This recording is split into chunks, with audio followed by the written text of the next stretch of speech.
کدوی قلقله زن.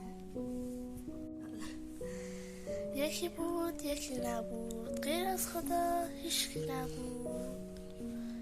یه خاله پیرزنی بود که این ور جنگل زندگی میکرد. یه روز تصمیم گرفت بره اون ور جنگل خونه دخترش. بارو بندیلش رو بست و راه افتاد. رفت تا رسید به وسط جنگل. اونجا آقا گرگه رو دید. آقا گرگه گفت به به، چه خاله پیرزن خوشمزه‌ای، بیا بخورم. سلام آقا گرگه، من که یه پاره استخونم، بذار برم خونه دخترم چلو بخورم، پلو بخورم، چاق بشم، چله بشم، اون وقت میام تو منو بخور. گرگه گفت پس بیا یا منتظرم. خاله پیرزن دوباره راه افتاد. رفت یک کم اونورتر به آقا شیره رسید. آقا شیره گفت خاله پیرزن خیلی خوشمزه‌ای یا وایسا بخورمت. خاله پیرزن گفت سلام آقا شیره، من که یه پاره استخون بیشتر نیستم، بذار برم خونه دخترم چلو بخورم، پلو بخورم، اون وقت میام تو منو بخور. شیره گفت اینجا پس من اینجا منتظرم. خاله پیرزن رفت تا رسید به پلنگه گفت خاله پیرزن خوشمزه، بیا بخورمت. خاله پیرزن گفت من که یه پاره استخونم، بذار برم خونه دخترم چاق بشم، چله بشم، اون وقت میام تو منو بخور. خاله پیرزن رسید به خونه دخترش. چند روز اونجا موند و خیلی بهش خوش گذشت. بعد از اینکه اومد برگرده یادش افتاد که گرگ و شیر و پلنگ توی جنگل منتظرن که بخورنش. پس به دامادش گفت یک کدوی خیلی بزرگ بخره، توشو خالی کنه، من برم توش، درشو ببندین، بعد قلم بدین بذارین برم.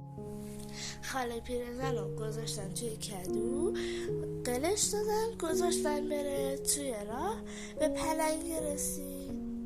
پلنگ گفت آها، کدوی قلقله زن، ندیدی یه پیرزن؟ خاله پیرزن صداشو نازک کرد و گفت بالا ندیدم، بلا ندیدم، به سنگ تق تق ندیدم، به جوز لق لق ندیدم، قلم بده ولم بده بذار برم. پلنگ قلش داد و رفت. رسید به شیره گفت کدوی قلقله زن، ندیدی یه پیرزن؟ خاله پیرزن صداشو نازک کرد و گفت بالا ندیدم، بلا ندیدم، به سنگ تق تق ندیدم، به جوز لق لق ندیدم، قلم بده ولم بده بذار برم. بعد آقا شیرم قلش داد و گذاشت بره. توی راه به گرگه رسید.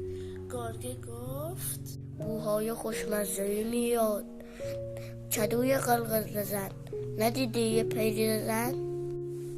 بعد خاله پیرزن صداشو نازک کرد و گفت بالا ندیدم، بلا ندیدم، به سنگ تق تق ندیدم، به جوز لق لق ندیدم، قلم بده ولم بده بذار برم. گرگه قلش داد که بره. اما وسط راه در کدو باز شد، خاله پیرزن از توش دیده شد. گرگه ده بودو دنبال خاله پیرزن ده بودو وسط روستا.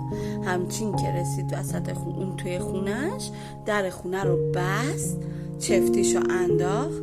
گفت خب آقا گرگه، دستت که به من نرسید، الانم اگه نری مردم روستا رو صدا میزنم بریزن سره. اما یه نصیحت از من گوش کن، بعد راتو بکش برو.